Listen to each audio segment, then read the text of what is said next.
All right, so I'm about to call Jordan Maxwell, and I don't know if you call it an interview or not. I'm pretty much just going to let him talk. I mean, because nobody wants to hear me, right? Anyway, so here we go.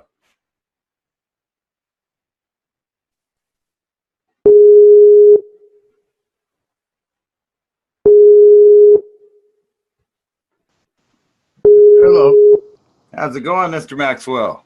I don't know. Nobody ever tells me anything, so Nobody tells you anything? nope. Oh, Looks like everything's all right for the moment. all right. So I got you here on Skype, and you're on my YouTube channel. I'm honored to have you as a guest. Well, thank you. And is it coming in clear enough? Yes, you're coming in loud and clear. Good, good. Okay. Where do we go from here? Well, I would figure you were you're the expert in that area. Where do we go from here? Well, I would suggest you introduce me, and then I'll take it from there. Okay. Well, this is Jordan Maxwell. He's got, well, I'd say 50 years of research into the occult, theology, and the hidden meanings behind language and symbols. So yeah, I'm a small timer on that, but I'm so fascinated with trying to figure out what's what in the world that I figured you're the best person to talk to about that. Well, I thank you, and I've been doing this kind of speaking about these subjects as far back as 1959. That's actually 59 years ago. Wow. Next year it will be 60 years I've been talking about these subjects, and they're very not only interesting, but they're too important not to know about. Yeah. And so I say they're interesting to explore, but they're too important to ignore. And that is how our language works, how our world works, how the system that we live under works. People don't know how things work, and that's why they get in trouble.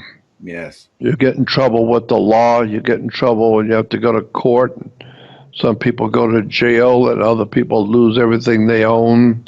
And, people get locked into the military and ended up being killed, and so people just get in trouble all around the world. Why? Because nobody seems to know how this charade circus we call life, how it really works. That's right. And so that's what I've been trying to do for going on 60 years now, is trying to educate people to how the world really works. And I will guarantee you, I don't care where you are in life, I don't care what your education background is, I don't care how many degrees you have by your name and how smart you think you are, I will guarantee you, you don't know how the world works. You think you do, and some people know a little bit about certain things, but the world's much, much, much more deeper than you think it is, and it's been around for a long time. The world has, and so it's perfected itself in its criminality and all the dark stuff that goes on in the world that we're not aware of. Yeah, and there's a lot of it. Oh God, yeah. The world's just crammed filled with all kinds of secrets and dirty criminal stuff going on, and ripping off of old people and stealing everything people have, and it's just a terrible situation. And I don't think there's, I've said this before, and I believe it, I don't think the human race is ever going to be able to do anything about the injustices in the world. And I think it's even less now. We had a chance. I think we had a somewhat of a chance back in the 1770s when the U.S. of A. was founded. What was his name? Thomas Paine? Yeah. Yeah, Thomas Paine said, looking at the founding of the United States of America, and he said, for the first time, we have a chance to remake the world. It was almost as if everyone knew that what was being done in the founding of the United States of America had never, ever been done before. It was an extremely different thing that was happening, whereby government was being divided into three parts, and nobody was going to be able to have more power than anybody else. And parts of the government were going to be dependent on other parts of the government for permission, and so people would be protected from their government. They would have freedoms and protections and Bill of Rights and all that kind of thing. And so that's never been done before. And the idea of individual liberty. Yeah, individual liberty, right, exactly. And nobody's ever heard of that. And so when the powers that be, back in 1770s, that was the royalty of Europe and the royalty around the world, but especially in Europe, when they heard that there was a new kind of government being formed, and it was guaranteeing people their freedom and individual liberties and freedoms to do what they want and to worship the way they wish and be who they are and do what they do. And well, the people who were in power in Europe immediately said, "No, thank you. That's not going to happen. No way." Yeah. I mean, how can you let people have the pursuit of happiness? Yeah, well, they want to make damn sure that there is no happiness and you don't pursue nothing. You need to sit down and shut up and drink your beer and watch TV. That's right. And Which so I don't do either of those things. Well, there's a lot of people awakening to the fact that these were all put there to keep you occupied so you don't think too much and get in the way of your masters who own you. And so, I'm just amazed how much people don't know about the world they live in and the government they live under. And it's like like I've heard you before talk about this, and ever since I've heard you say it, I've realized it more and more that it dominates every aspect of everyone's life. Is that there's two law systems going on here. There's the Constitution, the law of the land, which everybody believes we live under, and then, like you said, about maritime law, and like everything else is maritime law. None of it's based on the individual or the law of the land that we're supposed to live on. That's right. That's right. That's why when you go to a courtroom, that's where you see it mostly. That's where you can really see it, is in a courtroom. But people don't know what I'm talking about. But in the courtroom, you see the law of the land hitting and confronting the law of the sea. You see, it's thousands of years ago, even before the Roman Empire existed. We're talking about back in the ancient Grecian Empire, before Rome even existed.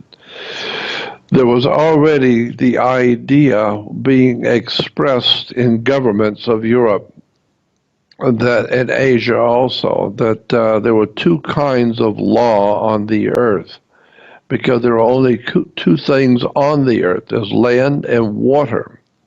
That's right. That's it. There's land or water. And so it was decided thousands of years ago. We weren't told this, but it was decided thousands of years ago that there should be two kinds of law. One should be a law that applies to land, and one should be a law that applies to the sea. And so today we still have something we refer to as the law of the land. And so you've heard that term in school, and from now, once in a while you'll hear that term again, the law of the land. Yeah, usually only with arguments about constitutionalities. Yeah, right. And so most people don't realize that. Why do you use that term, law of the land? Well, because if you understand law, there's a second law on the earth, the law of the sea, the law of water. Yeah. And so the law of the land is the law or the custom of the people that live on a particular spot of land. And so the custom of the people that live on a particular piece of land is referred to as the law of the land. Why? Because the ancient Romans in their law, one of the maxims of Roman law was the will of the people is the voice of God. Meaning that whatever the people in a particular area want and believe, and this is the way they live, and this is what they want, the Romans said, so be it. That's it. So whatever the people say they want and whatever the people say they believe, that's fine. That's the way it is then. And so if you're going to go visit there, well, then you better find out, what the law of the land is, because it's the law of the custom of the people that live in that particular kind of land. And so today, you can do things in, say, China you can't do in South Africa. You can do things in Russia you cannot do in the United States. You can do things in Australia you can't do in Panama. So every country has a different culture of people. And that culture of that people is the law of the land, the law of that land. That's right. And so when in Rome, do as the Romans do. So if you're going to go to another country, you don't act like you act in your own country. You're in a different country. You're in a different culture. So you learn what they do and what they eat and how they view things and learn their laws, That's survival 101 is to know what the locals know. That's exactly right. So you are abiding by the law of the land. However, there is a far more important law on the earth that makes the earth work. It's called the law of the sea, the law of water. And that is what we call the money. It's called the law of the sea. The law of water is banking law. That's why we say things like money goes through your hands like water. I've heard that for years. Yeah, well, money goes through your hands like water. No, actually, money is water. Money is considered to be the liquid asset. That's right, currency. It's the cash. Yeah, it's the cash flow.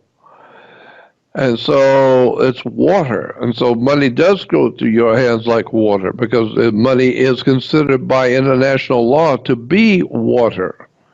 And it's a flow. And this is why you put your money into banks. Why? Because you have a river bank. And what does a river bank do? It directs the flow of the currency. Because your money is called currency. Why? Because it is a current. It's an ebb and flow, like the ocean. The tide comes in, the tide goes out. The waves come in, the waves go out. The money comes in, the money goes out. It's an ebb and flow. It's a currency. And so you put it into the bank, which is a river bank, and the river bank directs the flow of the currency. And so once you see how that works, money is water, and then you find out that money, there's a whole world of knowledge about how money is negotiated and how it operates around the globe.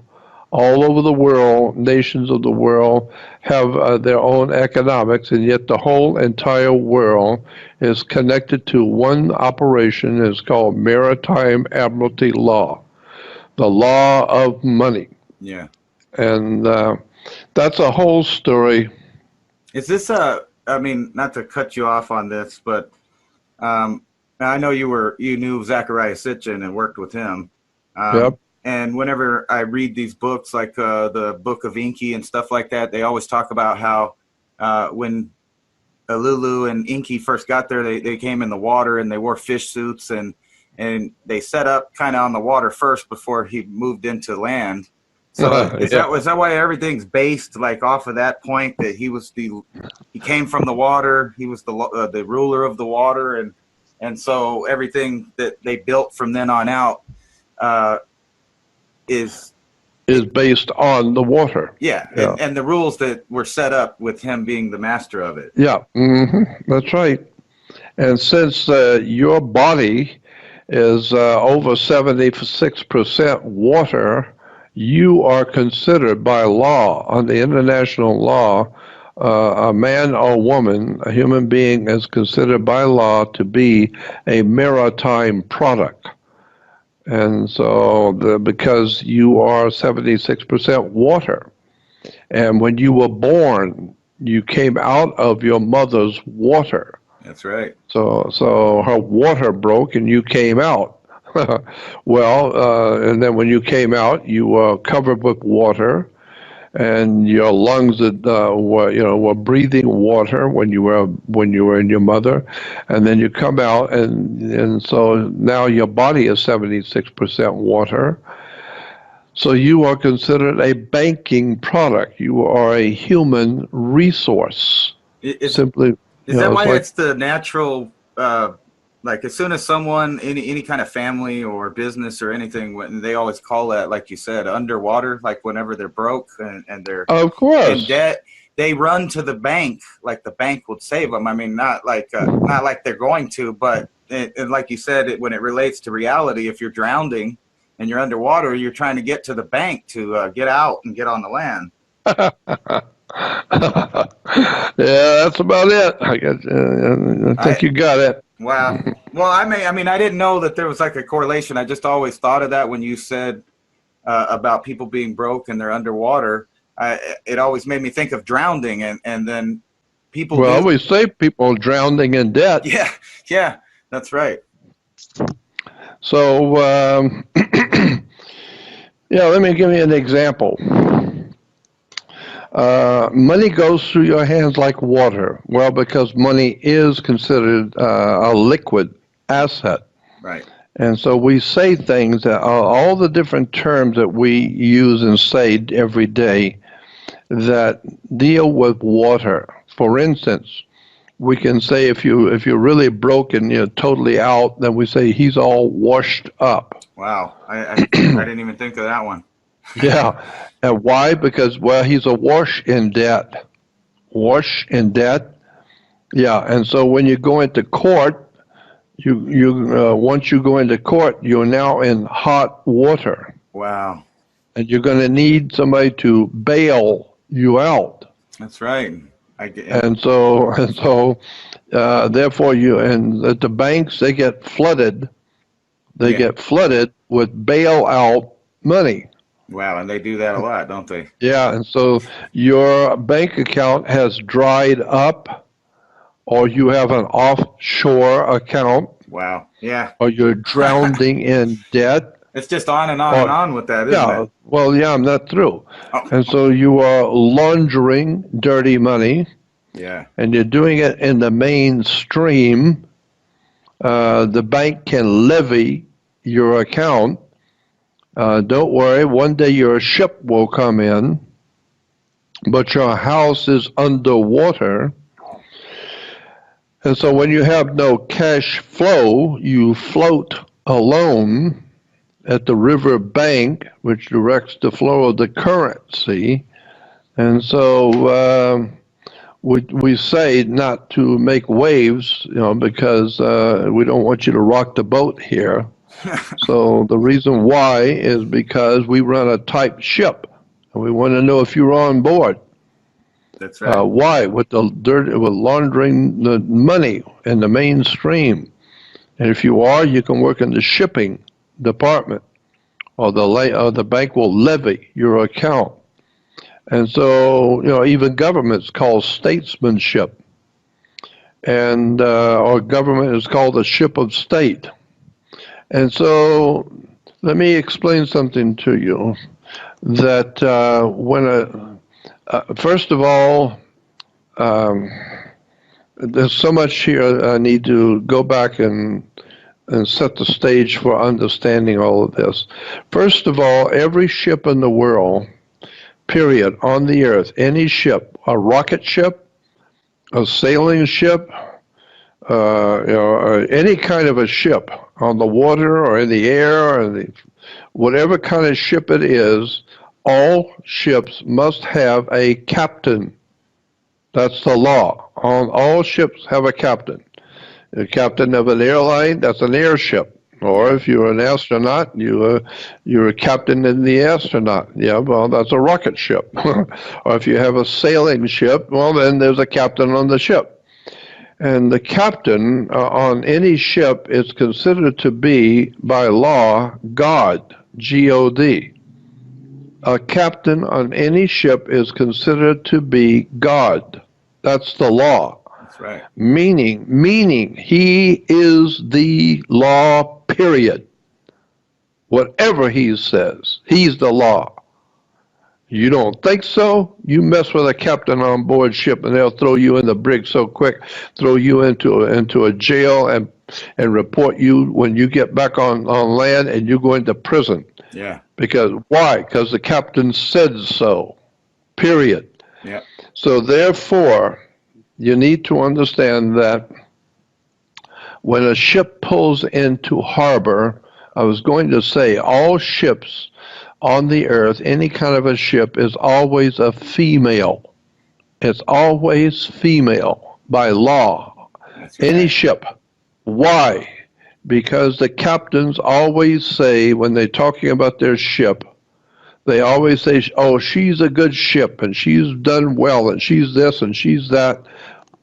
Why she? Why is the ship she? It's because the ship delivers the product. An airship, an airliner is called an airship. It's delivering a product.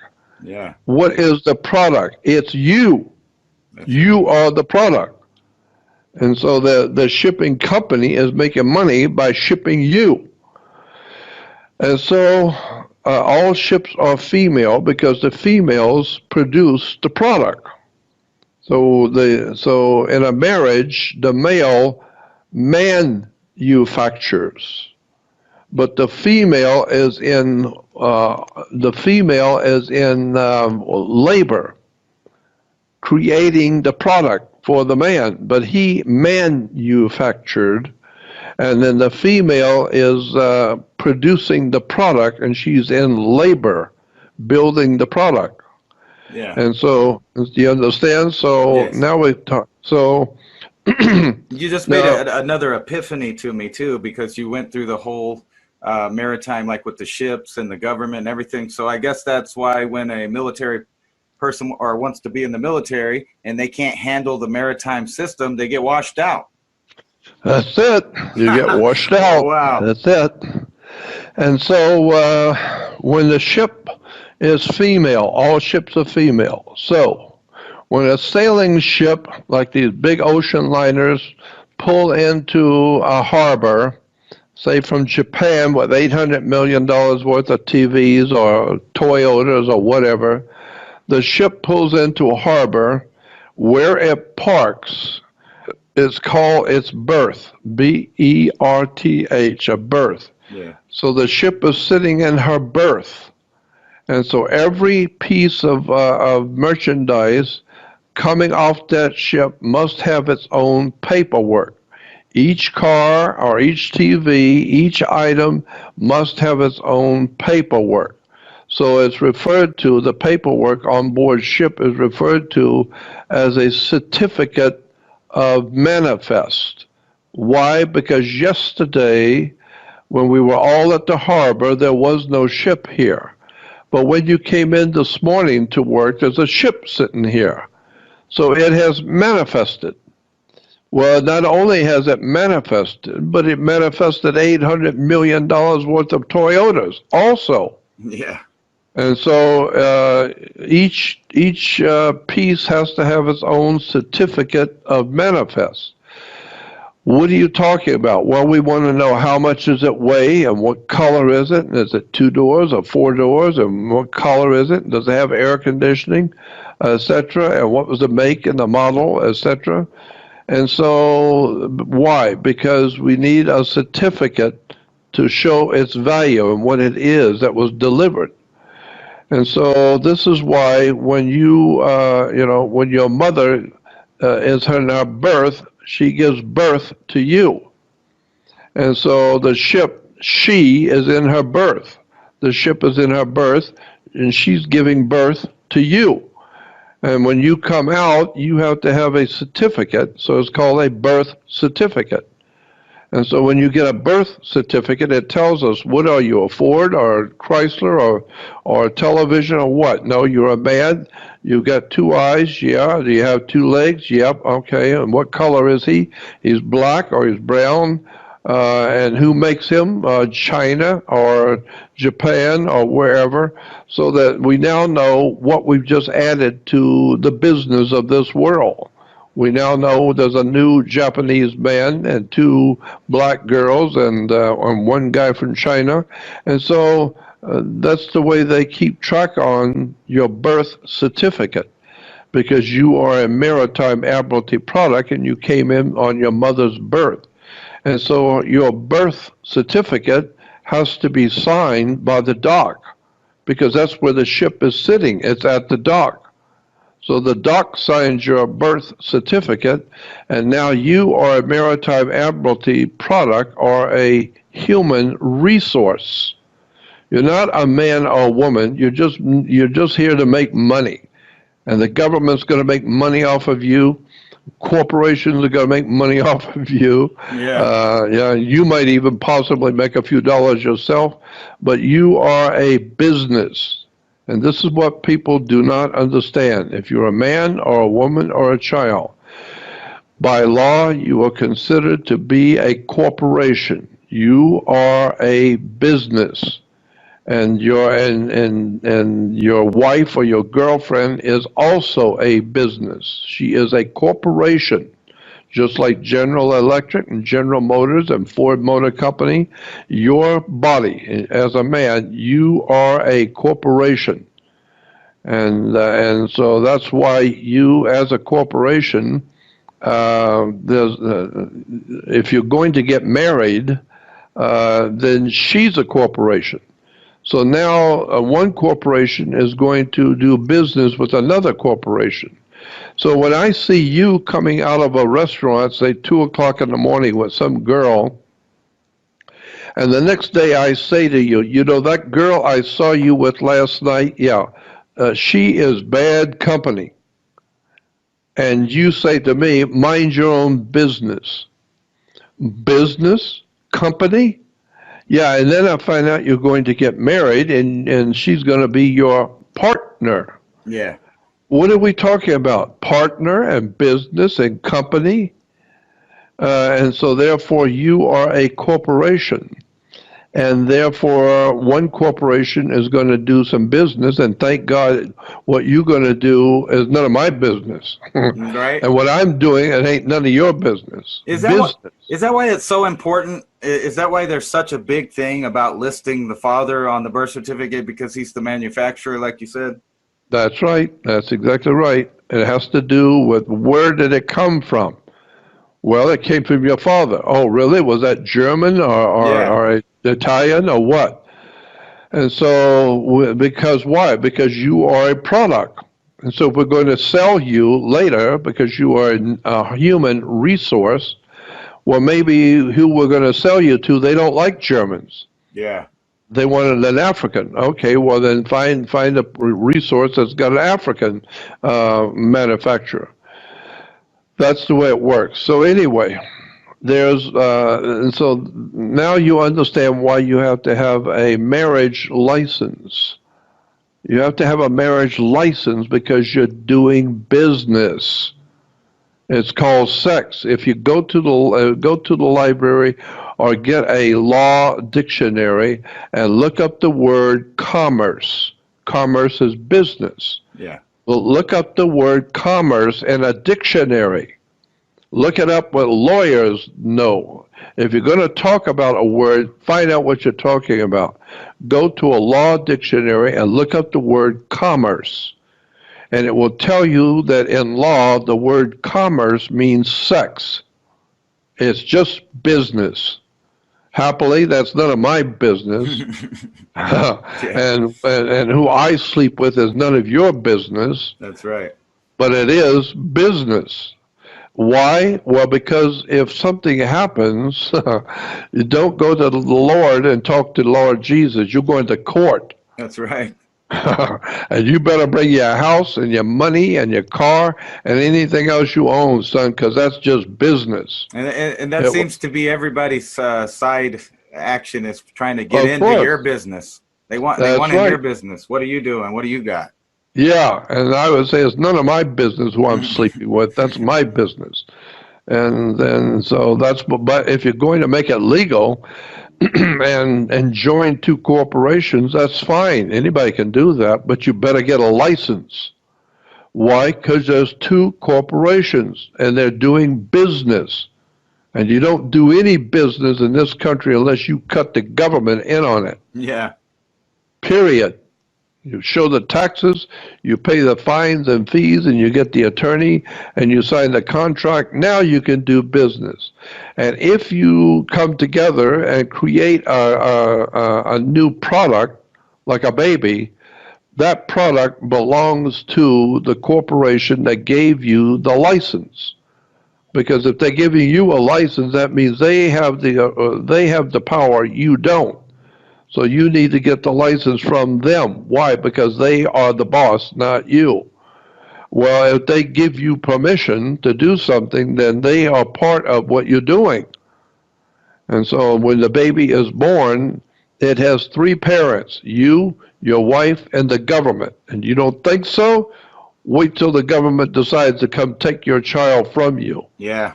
And then you'll find out. It's terrifying, too, that people don't realize that they don't have control. Like you said, they don't understand how anything works, and that they don't have any control over it either. That's exactly right. And then when you get to understand, my goodness, there's just so many avenues we could go from this, because it's a very big subject of how the world works. Let me give you another example. It's even worse now, though, because like the simple language, or the layman's language, the people on the streets right now, and they don't even know that. No, they have no idea in the world about any of this. So first of all, I would ask, and I do this all the time, I ask audiences, how many states in our federal union, how many states are there? And most people will say, if they're smart and educated, they'll say 50. Yeah. President Obama said the 47, the 47 states. So damn stupid, he didn't know there was 48, and then we added 2. That makes it 50, not 47. Yeah. But that's okay. He didn't know from crap anyway. But so you say, how many states are there? Well, there's 48, there's 2, that's 50. Actually, no, there's 51, and that's not even correct. There's Puerto 50. Rico? No. Okay. 51 states in our federal union. We got the state of California, the state of Texas, the state of New York, and the state of Israel. That's right. Yep. So that's why the United States is spending so much money in Israel, because it's the state of Israel, like the state of Alabama, and the state of Florida, and the state of California. That's right. It's the state of Israel. It's part of our federal establishment, period. Now, the other thing, though, is that I would ask, we're talking about the 50 states in our union. How many states are in our union? Like I said, most people, if they're educated enough, will tell you there's 50 states. Yeah. To which I say no, no, and no. There's not 50 states. There's 100 states. Completely and totally different 100 states in our federal union. You just didn't know it. So here's the way you understand that there's 100 states in our union. Every state is 2 states. But you are not supposed to know that. All you need to do is drink your beer and watch basketball and shut up. But there are actually two states. In California, you have something called California State. And in California, we call it Cal State. So we got Cal State Northridge University and Cal State Long Beach College, Cal State this and Cal State that. Well, Cal State is California State. But you also have something called the state of California. Oh, that's different. California State is one thing, but state of California is totally different. So that's why you have to know what you're doing when you're dealing with government and state government. Are you dealing with the California state government, or are you dealing with the government of the state of California? Because they're not the same at all. Wow. California State, like Alabama State or New York State or Kansas State, when you say the name of the state first, California State, California State is that property we call California, that division of property, that land. Yeah. With its borders, that's called California State. But the state of California is the federal government operating inside of California. So you have a state government, but you also got federal laws here. You also have federal jurisdiction here. So you got two governments going here. You got the state government, and then you got the federal government. So the state government has the name of the state, like California State. The federal is called the state of California. So it's not California, but it is a state within the state. And so, people don't realize there are two states. So now we've got 100 states. Well, the same thing is true for you. There's two of you. There's the flesh and blood, the one that bleeds, the one that wakes up, the one that eats. The flesh and blood you is one thing. But there's two of you. By law, there is always two of you. There is a private you and a public you. The private you is your body, your personal, physical, blood and flesh body. And there is, and this is something you need to listen and understand, there is no law in this country or on the earth. There is no law that applies to you as a flesh and blood person. None. There is no law that applies to you. That's exactly why none of the state police agencies are respecting your body as being part of the Fourth Amendment. Yeah, well, that's exactly right. But it has to do even bigger with the idea that your body is a private corporation. And of course, if one private corporation, which is Ford Motor Company, is going to do business with Eli Lilly Company, a glass company, well, that's their business. But you need to get a permit, you need to pay a license and fee, and ask permission. And so the idea is that there's two of you. There's a private you and there's a public you. So if you owe me $5,000 and you don't pay me, I cannot, by law, I cannot come to your home and steal something from you that's worth $5,000 to get my money back. That you can't do that. Why? Because you're mixing apples and oranges. Because your private self, I have no control over whatsoever. I can't tell you who to sleep with, I can't tell you what to eat, and I can't tell you nothing. And so the private you is not in debt to me at all. It's the public you that's in debt to me. So I cannot come to your home. I cannot do anything to you and your home or your family if you owe me money. I can take you to court and deal with the government, bring the government into it and deal in court. But now that's public. Lots of people are going to be in the courtroom.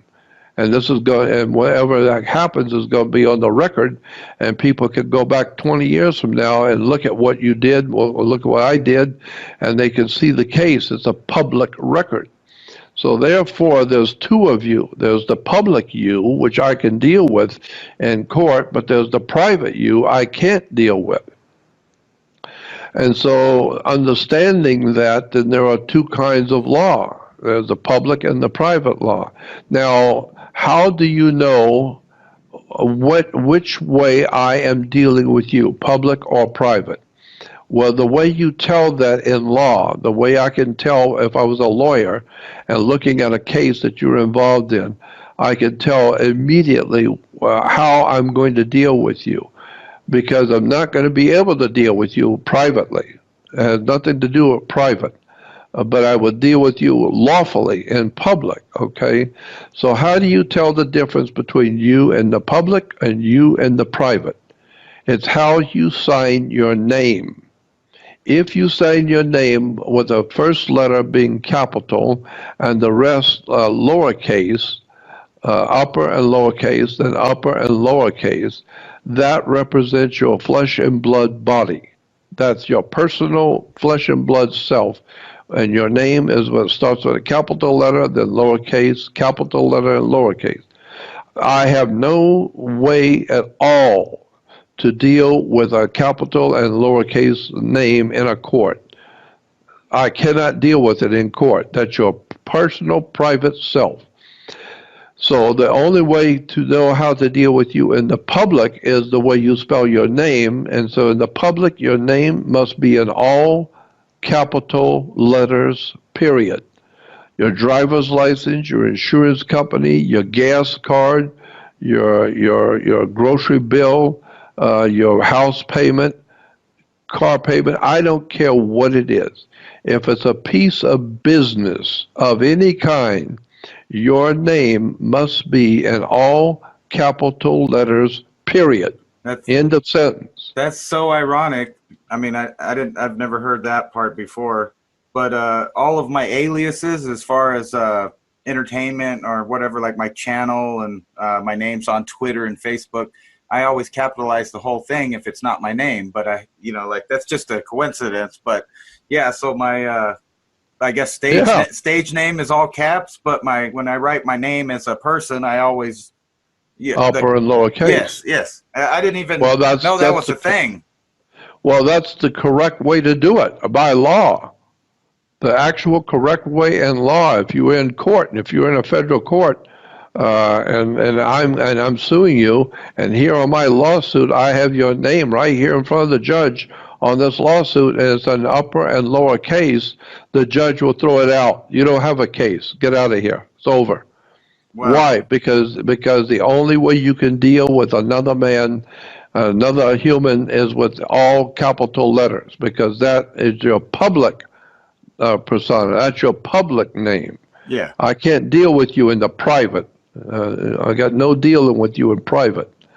Now, understand there's a private and a public you. Well, if you go to a restaurant with, say, 10 of your friends, and you're sitting in the back corner of the restaurant in a private conversation, you can, the way the world works, you can use any language you please, any cursing or any foul language you wish, and call anybody you wish anything you want. As long as your friends don't mind, you can say anything you want about anybody. I don't care what color, nationality, or what.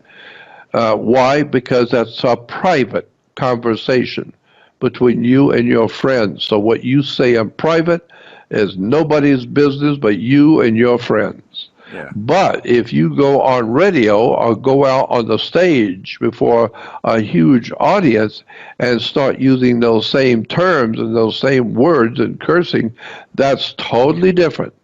That's a whole different story. No longer is it private conversation. The government is empowered to protect the people. And so when you're using language like that, you're hurting other people's feelings. You are angering them, as though they have a right to come in and put you in jail.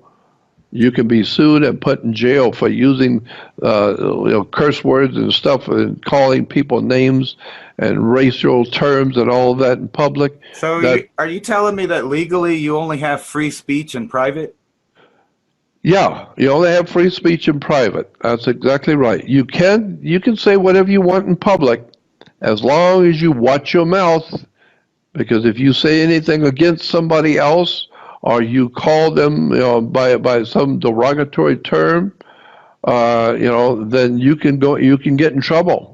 Yeah. You know that as well as I do. If you go out and start calling people racist terms and calling them all kinds of names, they can sue you for libel and sue you for calling them those terms. Why? Because it's in public.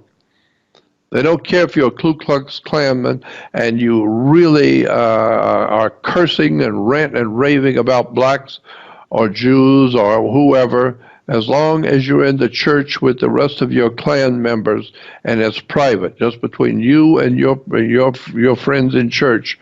That's private. That's not public. But if you go out on radio and start talking the same way, now you're getting in trouble. Now you could be in trouble. The police can arrest you. And it'd be a good thing if they did, because maybe somebody's going to kill you for what you said. Right. Right? And so there's a difference between the private you and the public you. That's all I'm trying to say. Yeah, that's why they keep coming up with all of these new terms. That's right. I can't even keep track of them. There's I know. Gender fluidity and a trans this, trans that, or a hate speech is seems like a new term to me. I know people spoke with hate before, but now it's a thing that they're trying to prosecute you for. Oh, of course. Now, here's some more. When the ship pulls into a harbor, as I said, she's a good ship, and she pulls into harbor, and she's got all this, merchandise above, and she's got it all on her. So she is delivering the product. Well, that's what your mother did. She was in labor delivering you. She was in a delivery room. And she delivered a product, which was you.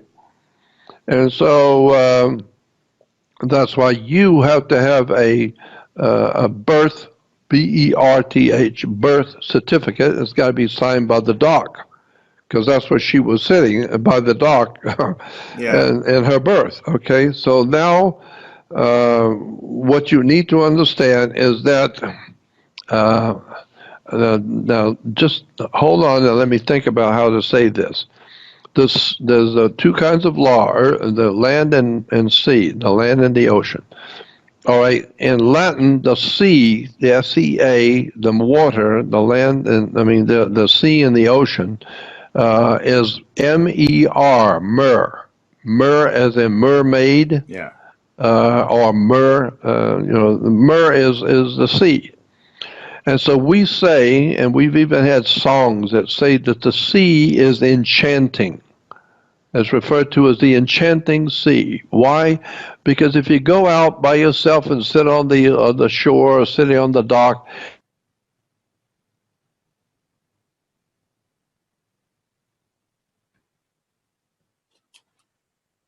enchanting, you get hypnotized. Just watch. Wow, shit.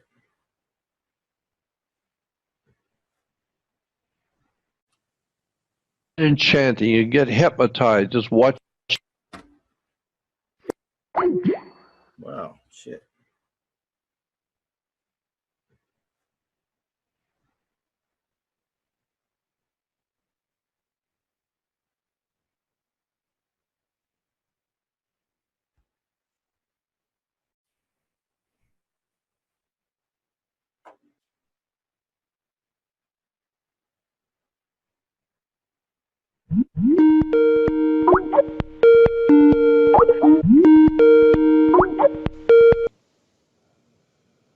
Okay, you there? You go. Yeah, we had some kind of internet connection issue. Yeah, that's okay. That's the world we live in. I think you were getting too deep. It's, it's called computers. That happens all the time. So anyway, what I was saying is that the sea is enchanting, and so it's like I said, well, you got songs called the Enchanting Sea, and so myrrh is the sea, and it's enchanting, and so you put the two together, it becomes merchant, and so that's why we have merchants. And the chanting is a form of music. That's why you have to buy things with a bank note. And so, let's see. The other point I wanted to bring out is that the bank will levy your account, and one day your ship will come in. Well, everything is in our world is run by ships and by maritime law. So that's why you have a ship on everything. You have a scholarship, sportsmanship, a relationship, a dealership, a friendship, a fellowship, a hardship, apprenticeship, companionship, partnership, a membership, ownership, dictatorship. So what we want to know from you is, since you are on board the citizenship, don't rock the boat, mate. Yeah, right. Yeah. So I guess the word ship literally means connection to the sea, or That's right. That's right. Connection to the sea, and that's what you are. You are a maritime admiralty product. And so, with all of that, then you can begin to understand now banking. Because, like I said, where do you put your liquid asset? You put it in a bank. It's called a river bank. And what does a river bank do? It directs the flow of the current. See, yep. And so another thing that people don't know, and that is the United States died in 1870. The United States of America, the way it was founded in 1776, it actually officially died on the world stage in the 1870s, early 1870, 1869. It was officially declared by the government, by the Supreme Court, to have officially be deceased. So we're no longer living in the United States of America. And the reason why? Well, because there was a horrible, bloody civil war. That's not true. I can't find any statues to back up your claim that we had a civil war. Yeah, I know that. There was some kind, but there was a terrible war, and violent revolutions were taking place. And so the bottom line is, today, we are a lot of things, but we're not united. California is not united with New York. No. And Delaware is not united with Alabama. So we're not united. We all have different governments. Every state has its own government. And so we're not united under one government.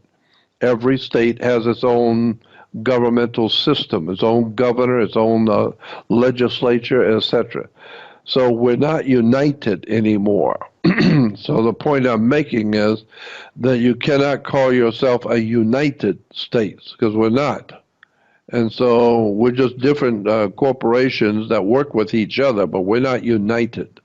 California, you can do things in California you can't do in Texas. And so we're not united. So therefore, after that great conflagration that happened back in the 1860s, we're not united any longer. So it was decided in the 1870s that the United States of America should be quietly put to rest and buried forever, and it's gone. But the people aren't gone. The people are still here, and they want to eat every day, and they have families, and they want to build a life.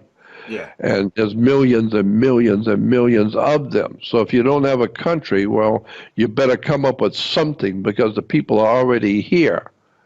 And what are you going to do about all the people that are here? So what they decided to do in 1871 is instead of having a United States of America, we would form a corporation, a company, a Delaware corporation, and No tax. and it will be referred to as the United States Corporation, United States Incorporated. I did not know that. So, I mean, I did know something about incorporating a business in Delaware specifically because they have no income tax. That's right. So they don't pay. I guess the It corporation of the doesn't United matter States what, could pay theirself, but yeah. yeah, but it doesn't matter. The bottom line that matters is the fact that you are not living in the United States of America. You are living in a corporation like General Electric and Ford Motor Company and you know, Eaton and Sears and you know and what's the airline companies. The point I'm making here is that you're not living in America. You're living in a corporation. It's a company, a privately owned corporation.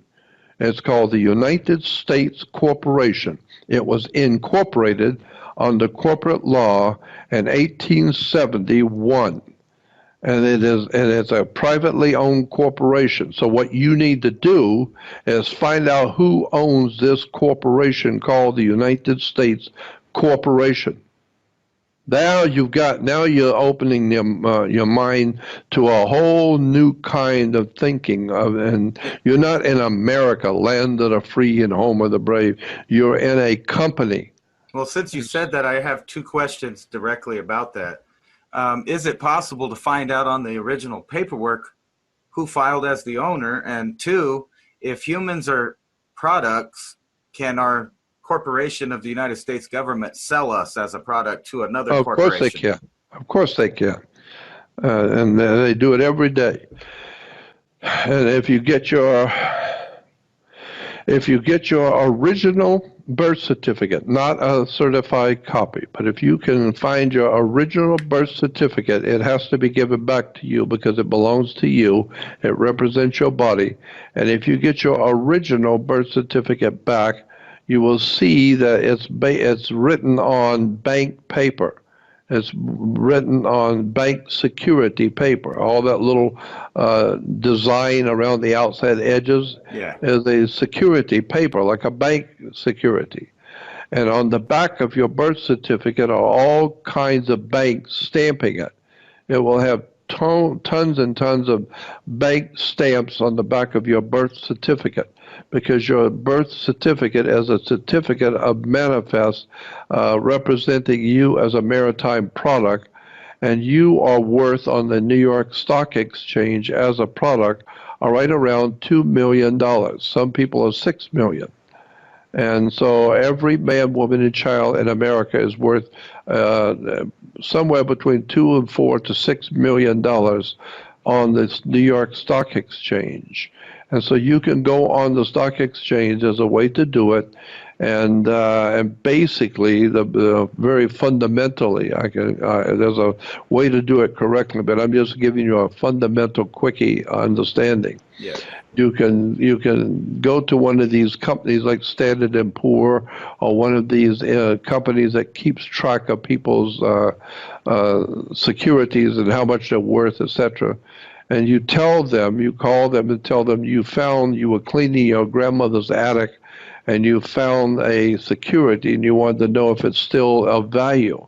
And they will tell me, or they will say, okay, give me the security numbers on it. And so you go through and give them all the security information on the paperwork that you're holding in your hand. Then they will put that into the computer, and they will come back and say, yes, that belongs to Ransom Godwin. This is a security for this man, and they will give you your name. And you say, oh, okay, and how much is that worth? And they'll say, it could be $6 million, $4,500,000, $6.5 million. So therefore, you now know that you have a security on your name on the New York Stock Exchange, which is worth over $6 million. And so, how do you find out how much you're worth? Well, there's a way to do it. It's a whole a ritual you have to go through. You have to know who to contact first and what codes to use, and then you have to go to this website and put that code in, and then it goes through the Federal Reserve, and then you got to put another code in. Do they deduct your debt that they claim each person has when it goes through that department? So the question was again, what? Oh, I was asking, once it goes through the Federal Reserve at that point, do they deduct out of your worth the debt they say that every human being has at birth? No, not at all. No. And so there's plenty of information out there that explains all of this. I'm just giving you the Reader's Digest version. Right. A little quickie thing. If you want some real information, I'll tell you where to go get it. And you do your own research and reading, and you'll figure it out. But yeah, I'm just telling you things that generally speaking people are not aware of. No, I now, let me go on. Let me go on. So if you are now not living in the United States of America, but you're living in the United States Corporation, first of all, if you come across the border from Mexico or Canada or whatever, you come across the border illegally, unlawfully, that's tantamount to you breaking into General Motors warehouse. You are going into a privately owned corporation's property, and you are in there illegally and unlawfully. Yeah. So therefore, if you are making money and you come into this country or you come into this corporation and you're making money, but you're illegal here, but you're making money, therefore the corporation can put a lien on you. It's called a mechanic's lien. And what that basically means, if you're in construction, if you paint someone's house for them and they decide not to pay you, then you can go down and put a lien on that property, on that house, which means they cannot do anything with that house until they pay you. So if they sell that house, the first money goes to you. Why? Because you put a lien on the house. So therefore, if you come across the border into this corporation and you're working to make money, the corporation could put a mechanic's lien on you. And then you become known as an alien. An alien. No, you're not alien. They put a lien on you. Right. And so you are an alien.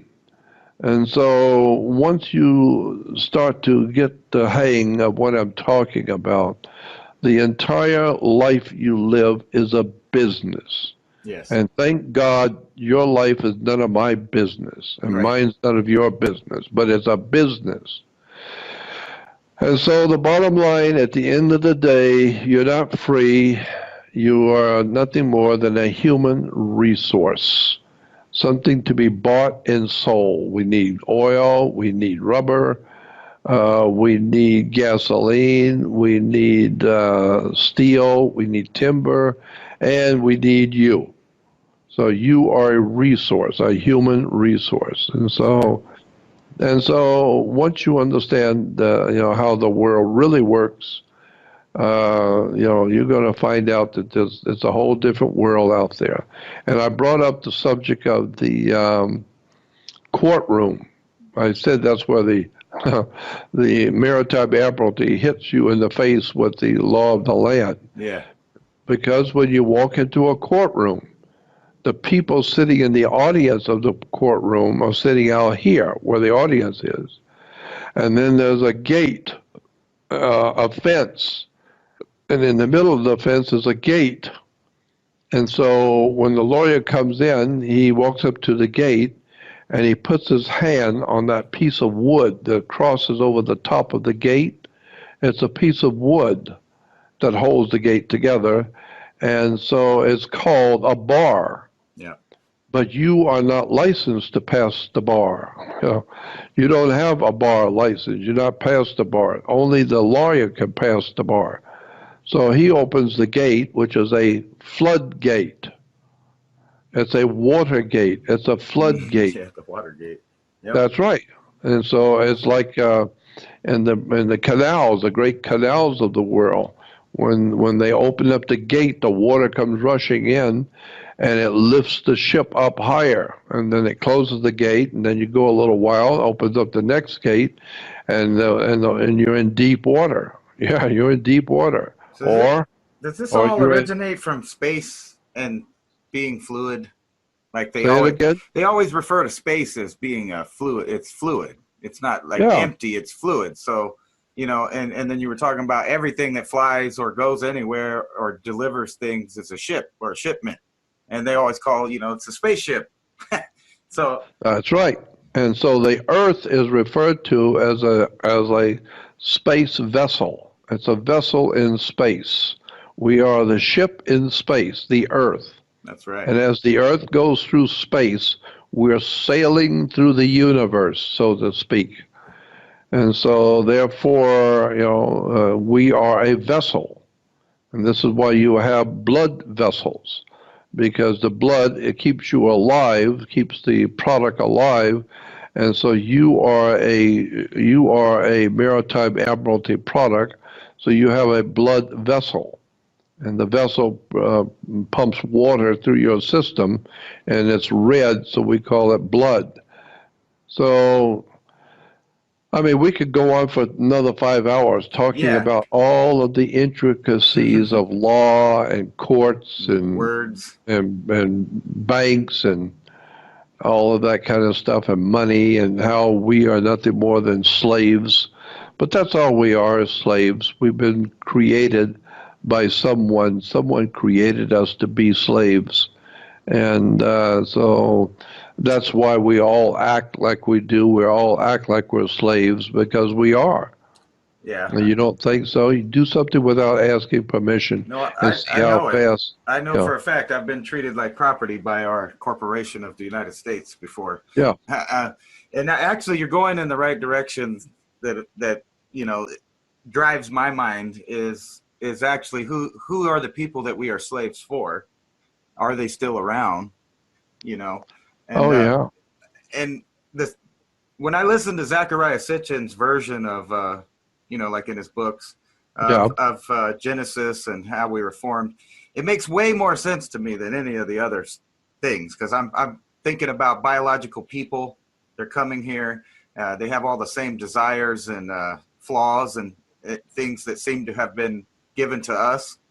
And then the simple fact that every single primitive people on this earth have always been fascinated with gold, even though to them it would have no value, because it's really only a technological value, and they didn't have technology, supposedly. Yep. And the Egyptians said that gold and silver were the two most important. In the ancient world, even gold and silver were the two most important precious metals. Why? Because the sun is golden and the moon is silver. Wow. That's why gold, and we call it the golden sun. The sun is gold and the moon is silver. So we have gold and silver, the sun and the moon. Our money goes back to a Roman goddess named Juno Moneta. Juno Moneta, like Juneau, Alaska. Yeah. So Juno Moneta was a goddess in Rome, and she always had her temple up on the hill in Rome. It was called Capitoline Hill, where Caesar officiated over the Roman Senate. And so today we still have, Caesar is up on the hill, where he's officiating before the Senate. And so we are the Roman Empire, still the same old rotten, Yes. dirty Roman Empire Senate. And that's why in D.C. they have George Washington looking like Caesar, and he's looking up at the 7 stars there. Yeah. Yep. So once you begin to wake up, and then you see that, the Mississippi River is considered the Nile, the new Nile in Egypt. And so down the Nile River, you have the different cities that are on the Nile in Egypt. You have Cairo, Egypt, and Memphis. Yeah. Tennessee. Which has their pyramid there too. Yeah, you get the pyramid there and the Royal Arch and all that stuff. It's all there because the Mississippi is the new Nile. And my God, the old world order was Rome. Rome was the old world order in Europe, and Caesar ruled Europe's old world order. When he wasn't in Rome, he was in Britannia, which we call England today. Yeah. It was called Britannia. And in Britannia, the home office for the Roman Empire, Caesar's base of operation in Britannia, was York, England, Y-O-R-K, York, England. And so when Caesar moved into the New World, that's us, the New World, he moved into something called New York. And New York became known as the Empire State. That's right. They even have an Empire State Building. And so this is why in Star Wars and The Empire Strikes Back and Darth Vader. Or even Stan Lee, the cartoon guy with Spider-Man and all that. It's all they never say New York. He goes to Empire University. And anytime they refer to the city, they always say the Empire. That's right. That's exactly right. Why? Because that's where the United Nations is. The UN is in New York. Yeah, right. The United Nations was concocted by the Rockefellers, the Warburgs, the J. Par, the what's his name, Morgan Guaranteed Chase and Chase Manhattan Bank. So it's all out of New York, the New York families, and so is the mafia and all the other underworld operations out of New York, the Empire State, which New York represents the Catholic Church, or the Roman government, the Roman Empire in America, so Catholic Church. Here's you a question about 9/11. Okay, so I heard you on the Camelot project, and you were talking about the constant two pillars and either the sun or the pyramid coming up between that. And I rewatched that again, and I thought about an association I never thought of before, because recently I made a video kind of insinuating that. But they took down the two towers, and in between it, in its place, is a giant, like an obelisk with the pyramidal shaped thing in there. And I'm wondering if that represents the return of whatever it is that they've been waiting on all this time. Yeah, I think so. I think that's exactly what's happening. And those two towers, why two towers? If you go on the web to say Google image, go to the image where you only get pictures. Yeah. And you put in twin towers, you will see that all over the world, in every country and every plot of land on the face of the earth, churches, insurance buildings, banks, all these major buildings around the earth, they're always double. They're always two towers. All the big churches always have two towers. All the banking have two towers. Yeah. You would be surprised at the thousands of pictures that are on Google of twin towers. There are always two. And so there's a reason for twin towers, but most people don't know there is. Nobody even notices anything anymore, because it hasn't got anything to do with Paris Hilton or drinking beer. Yeah. So nobody knows anything about it. But I've been studying the world of the occult for 60 years. And I can tell you there are thousands of buildings around the world, churches, insurance companies, federal buildings, state buildings, especially cathedrals all around the earth, and they're all double towers, two towers. So there's a reason why the two towers. There's a reason. They don't just build them all over the world for nothing. Yes, and not only that, they threw the name of the new building in everyone's face. So it's like the occult is no longer being a cult. Now people are just so stupid that they don't see what they're bragging about in their face, because it's One World Trade Center now. Yeah, One World. Yeah, that's One world. what made me think that when I was listening to you talking about this person, this entity, maybe it's an Anunnaki. I don't know what it is. I was kind of hoping you would shed some light on that because it insinuates in so many different ways. But it seems like no matter what I study, it always tracks back to Samaria, like, and their concepts there of what they were saying of who they were worshiping. And Yeah. Yeah, I mean, we could go on for hours and hours and hours. I could talk to you for the next 8 hours about all kinds of stuff and government and religion and yeah, educational I'm past the facilities. religion. I don't know why, but from a young kid, that when they told me that there's one God, and then I'm reading the first of it, and it's saying, "Let us make God, let us make man in our image." I ask questions, and then later on in my life, when I'm an adult, I see these old films of Zachariah Sitchin and you and other people that have been telling, like the whole time I was wondering and ignorant and running around the streets, living that Paris Hilton beer life. I always had something bothering me about everything, like the feeling that I didn't know shit about nothing. And then, of course, the more I know, the more I realize I don't know anything. Yeah, well, one day when you get to be my age, you may not, but if you ever get to be my age at 77, you will look back on your life, and if you have studied every day, 24 hours a day, all of the intricacies of life and government and world you live in, and study it continually and perfect your knowledge and do the research, when you finally reach about 80 years old, it will finally dawn on you that you don't know nothing.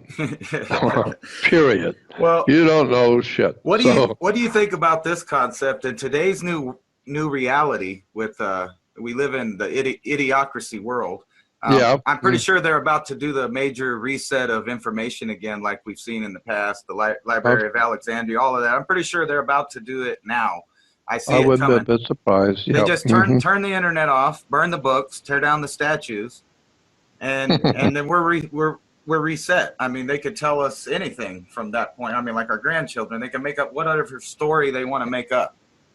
Of course they can. And they tell the little children, the children don't know any different, and the parents don't know any different, so they're not going to get in the way. And then when the little children grow up and the parents are gone, then they will teach their children, and then their children will grow up, and they will teach their children, and before you know it, we will have 7.5 billion people on the earth, collectively with an IQ of 40. Wow. So nobody knows nothing, nobody understands nothing, and everybody's pompous and arrogant and knows the truth and got the whole truth, and they know everything there is to know about everything, and then you find out the entire earth is lying in the power of the wicked one, like the Bible says. The entire world is in the hands and the clutches of the darkness, and the whole world is lying in the power of the devil.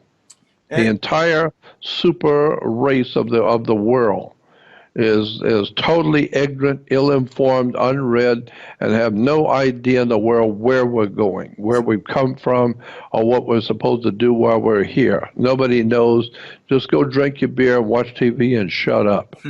Well, actually, what my point was, though, is like in today's world now, we got YouTube and Twitter and all this stuff. You and your videos and your lectures and all of the things that you've done and people like you've done are the new book of the 21st century for morons. I mean, like, even for me, like that, I was never well read. I really used to hate reading when I was young. Now I can't get enough of it. I'm reading everything. I'm watching everything now, but now in today's world, you are the new resource. You are the new, you're the new book. Well, I appreciate that. How do you feel about that? I mean, I don't see myself as very important. I never have. I always say I feel better saying that I'm just an ordinary man pursuing extraordinary knowledge. I don't see myself as special or important in any way. I'm just another man like anybody else, and I've just been doing this kind of study and talking for 60 years. I was talking about the secret societies in and the Illuminati and Knights Templars and international banking cartels and the occultism and lies in religion and churches and where the religions came from. I was doing all of that back in 1960 before you and most of the audience was even born. That's right. And so That really trips me out about that too. And main question I kind of wanted to ask you, because you personally did this to me. So I'm wondering, who did it to you when you were young, like you're saying, and you started on this journey of research, and you first realized that logos and designs and everything, it's like a hidden language all around you telling you stuff. And once you learned that, though, you couldn't unsee it now. No. There's no way you unlearn anything. You don't see. Now, once you've seen something, somebody shows you a picture of your girlfriend with another guy. There's no way you're going to ever forget that picture. No, you can't unsee it. You saw it, and it's too late. And so once I began to see the hypocrisy and symbols and emblems and words and terms, the way one of the first things that got me started when I was 9 years old, I know that I was led into this work that I do. It wasn't my work. I was given this to do.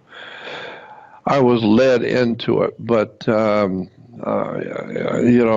will just tell you this experience, that when I was about 9 years old, I was raised in a Catholic family. And when you're Catholic and you're 9 years old, you're heading for what is called confirmation. Confirmation is a particular church service for 9 and 10-year-old children, boys and girls. And it's called confirmation, where you go to church one night and you are confirmed a Catholic, which is ludicrous, confirming a 9-year-old. Yeah, they don't understand what they're. I don't even know how to read yet, and I'm being confirmed as a Catholic. But that's the way the Catholic Church works. They get the children when they're young and keep them stupid, and that's it. Well, my grandma's 84 years old, and all of the stuff I talk about like the Democratic Party or the worship of the sun everywhere, including the book she's tripping on, she thinks I'm a complete lunatic. Yeah, well, I know, but that's the same thing Jesus said. What they have done to me, they will do to you. If they had listened to me, they would listen to you. And so they want Barabbas. Give us Barabbas. We don't want the truth. We're not interested in hearing the truth. Give us Barabbas. But why? Because he's a criminal. He's a drunk. He's a criminal. He's a whoremongering, drunk criminal. And so he's entertaining. And he's like we are. He's like us. He's a big, lying, filthy criminal, and so are we. We're a bunch of imbecilic morons. So we like to have somebody that's like us. We want somebody who's like us because we like him. Wow. But I thought of them like entertainment. The people of that time picked entertainment over the truth. Well, they still do today. Yeah, that's why I thought of it. It's like they would rather see Jesus crucified and let the criminal go that's going to produce more entertainment. So they get double the entertainment of darkness and just block out the light. Well, then that shouldn't surprise you that people turn against you. That shouldn't surprise you, because that's what, Oh, she's a sweetheart. She just thinks I'm insane. That's all. I know, but that's because all her life she's been trained to think a certain way, and it's called cognitive dissonance. Yeah. The word, if you need to remember it, the word is cognitive dissonance. Oh yeah, that's the buzzword of today. They've even tried to use that on people that are telling the truth now. They tell them they have it.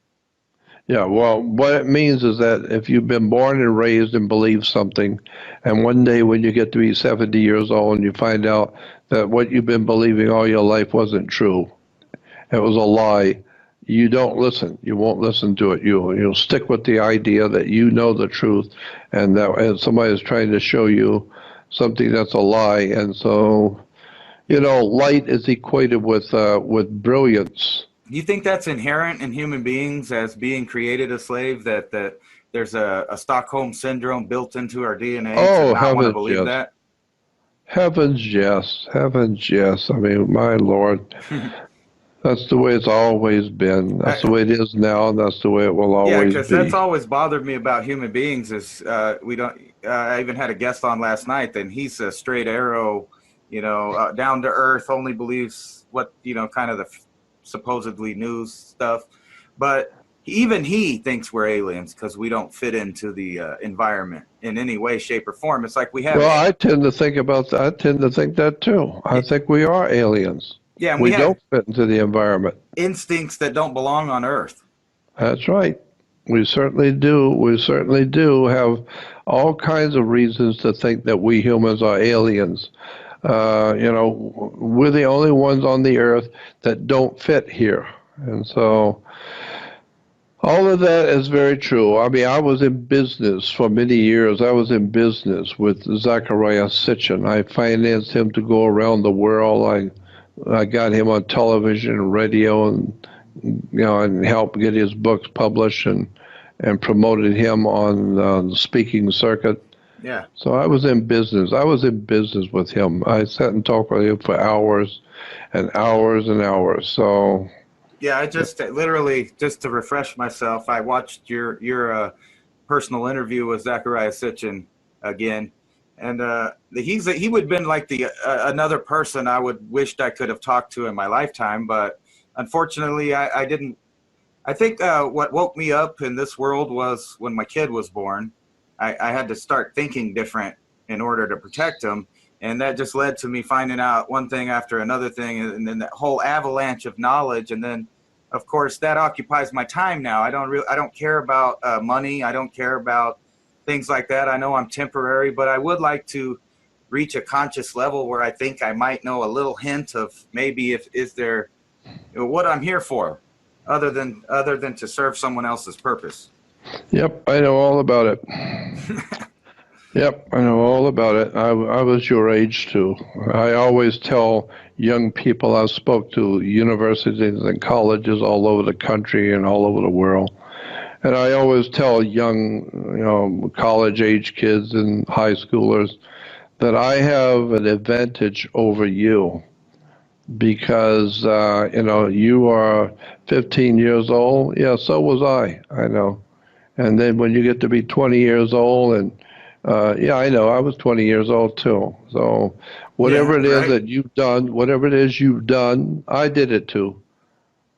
And well, yeah, that's what I'm saying. I feel like you did it to me, though. Like one day I got on the internet because finally I wasn't so broke. I actually had internet, and I click on, I start watching videos, and then I have an idea. I look for an idea, and then I find this guy Jordan Maxwell. He's telling me about everything I know. I don't know shit, and the more I listen, the more I realize he's totally correct. I haven't heard none of this stuff before, and then from there, I just kept finding out more people, more stuff. And yeah, that's exactly, I think, like your most profound statement on earth is that we don't know jack about the way things are.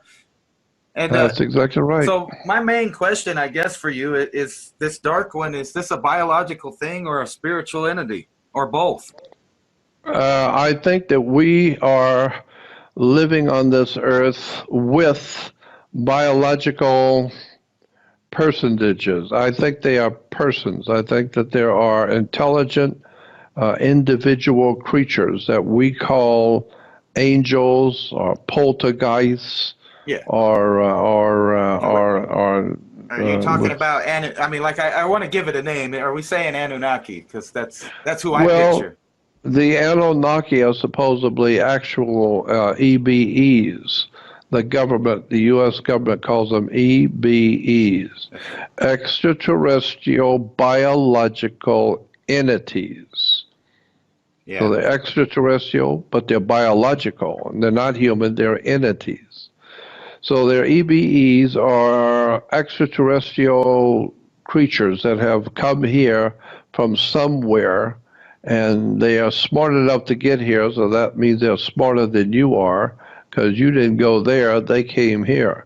Yeah. And when I have people who always ask me when I'm speaking before audiences, They always ask me if were alien life forms from outer space, if there were here, if they were, why don't they show themselves to us? Why don't they land and come out in the public and show themselves to us so we will know and communicate with us? They'd lose their power over us, wouldn't they? Yeah.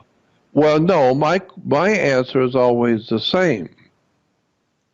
My answer to that is, look I'm human like you are. Yeah. And I'm ashamed to be in your company and talk to you myself because you're so damn stupid. So I'm ashamed to even be in your company because you're so incredibly ignorant, self-centered, egotistical, ill-informed, unread, and downright pompous and arrogant. Right. So I don't want to talk with you myself. Now, why would any creature from a million years in the future, that's been around for a million years, you've only been around for a few years, suppose there are creatures coming here from another world out there in space, and they have been around, their culture has been around for 1 million years. How much more smarter do you think they're going to be than you? And they are smart enough to come here. Well, you're not smart enough to go there. That's right.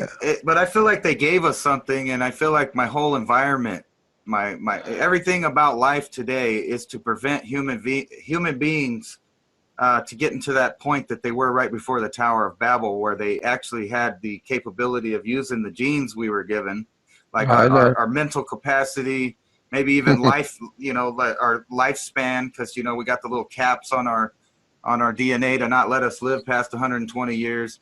So is that why they're dumbing us down so much with GMO and vaccines and spraying stuff in the air and electromagnetic, torture, all of it? Yeah. It's just to keep us from hitting a spiritual singularity where we could actually understand these people that made us. We would no longer be cattle.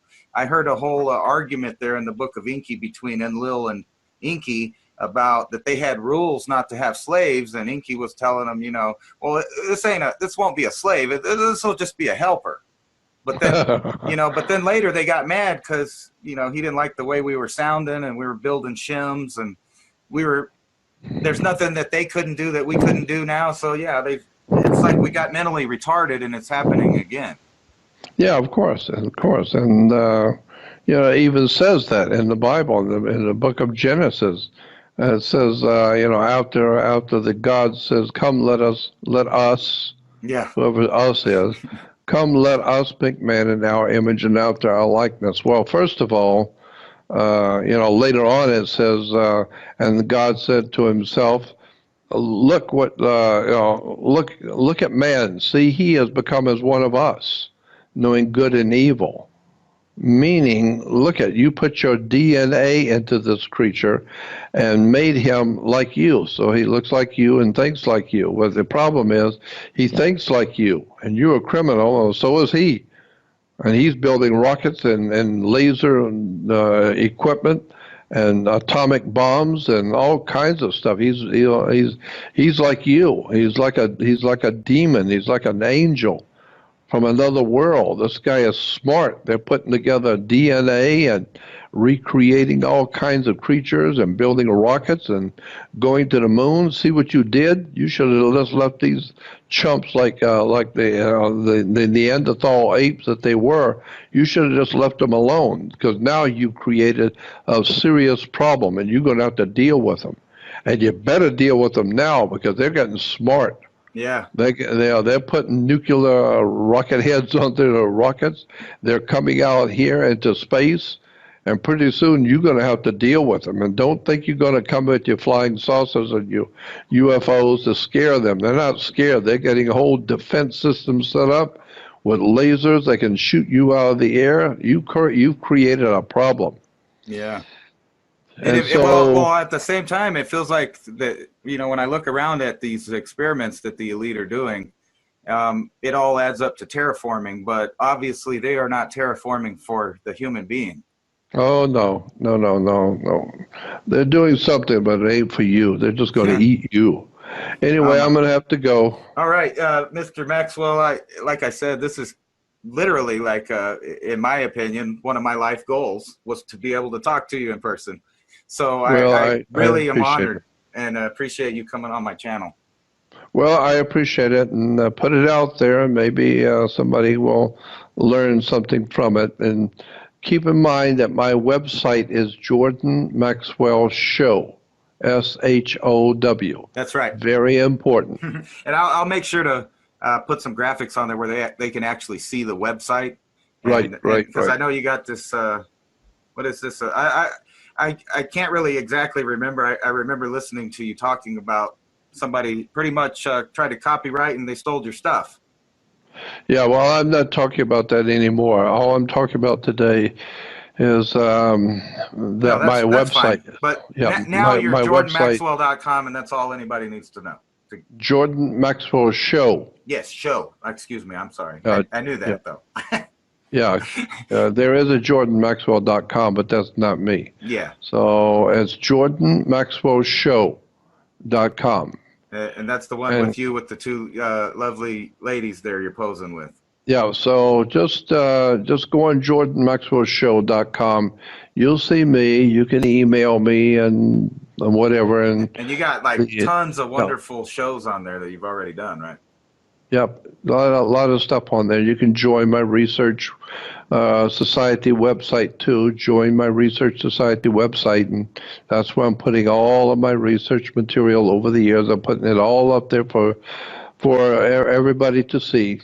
All the audios and videos and documents and pictures and white papers and research books and all kinds of stuff. That's kind of what I meant. There. You're the 21st century equivalent to a book of knowledge. And it seems like, when I try to Google more information, like to find stuff about you, that I noticed you have a Wikipedia page that's just blank. It just says you're a researcher. Like, don't worry about him.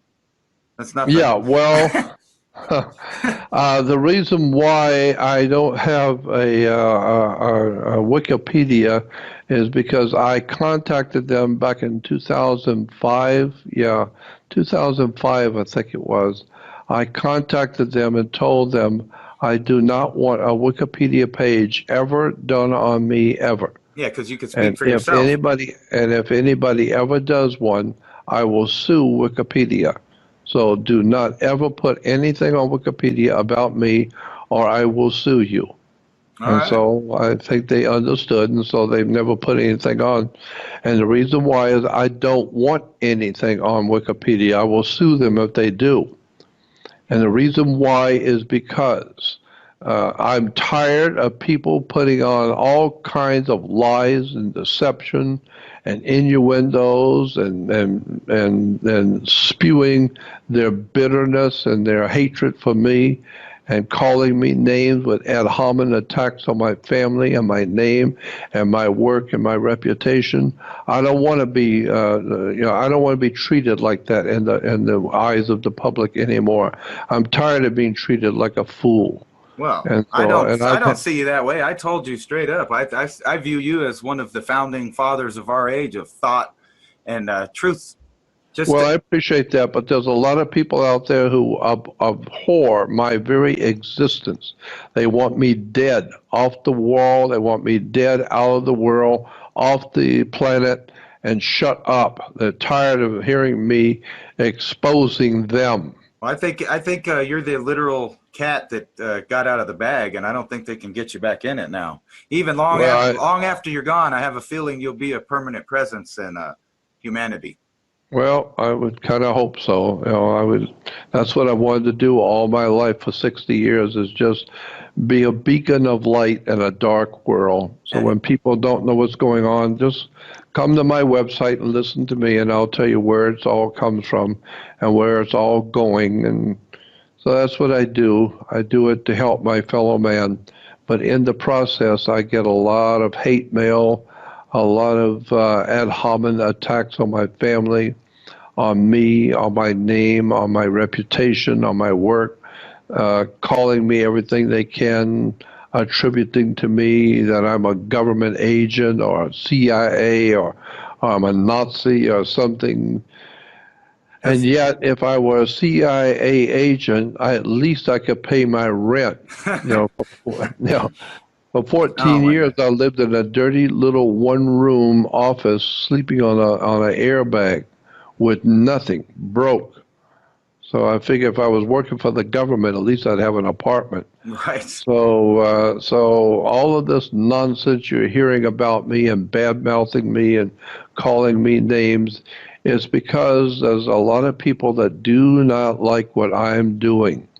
I am blowing the whistle in their religion, on their churches, their synagogues, their government. You're the ultimate red pill. Yep, you got that right. And so a lot of people are not happy with me. Me, I don't care. I'm 76 years old. I don't care if they're not happy with me. Where I'm going, I don't care if they're happy. I just want to be able, when I do leave this world, if there's somebody I meet on the other side, at least I can say I did the best I could. I was broke and didn't have anything, but I did the best I could to help my fellow man while I was on earth to wake up and to take back their freedom and take back their lives and take back their sovereignty as a people. And stop crawling on your knees and kissing the ass of the emperor. And Right. I'm tired of this whole Especially since he's concept. not wearing clothes. I really don't want to kiss it. Yeah, exactly. So Well, that's I my really feeling. did appreciate you coming on. Like I said, it's a big honor, and maybe one day you'll come back and tell me Yeah, who you were whispering to in the sky, and are they still flying around? yep. We'll talk. We can talk later, but thank you again for having me Yes, on. thank you, sir. Okay, bye-bye. Bye. Wow, that was badass. At least I thought it was. I don't know about you, but I kind of geeking and nerding out right now.